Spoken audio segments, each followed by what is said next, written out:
Hello students, today we are going to solve 20th problem.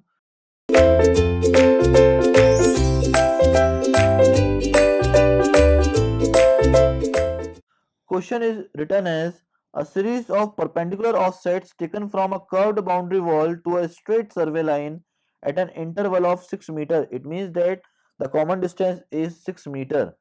Are 1.22, 1.67, 2.04, 2.34, 2.14, 1.87 and 1.15 meter.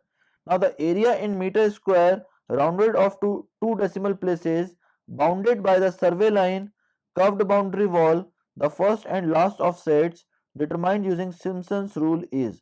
Now we have to use the Simpson's rule for the calculation of the area in terms of meter square. Now we know that the Simpson's rule for the computation of area will be equals to common distance divided by 3 into sum of first plus last, that is h1 plus hn, plus 4 into even, that is h2 plus h4 and so on, plus 2 into odd, that is h3, h5 and so on. Now on putting the value of h1, h2, h3 here, the value of d is 6 meters, so we will write 6 by 3.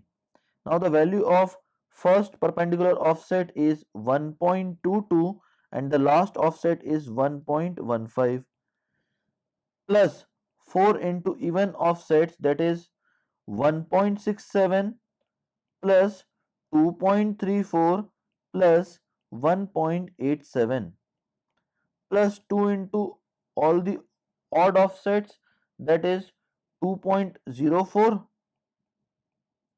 plus 2.14.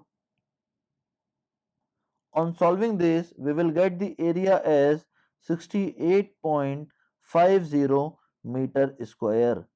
That will be the area as per the Simpson's rule. That is all about this numerical. We had computed the area, which will be equals to 68.50 meter square. Thank you very much, students.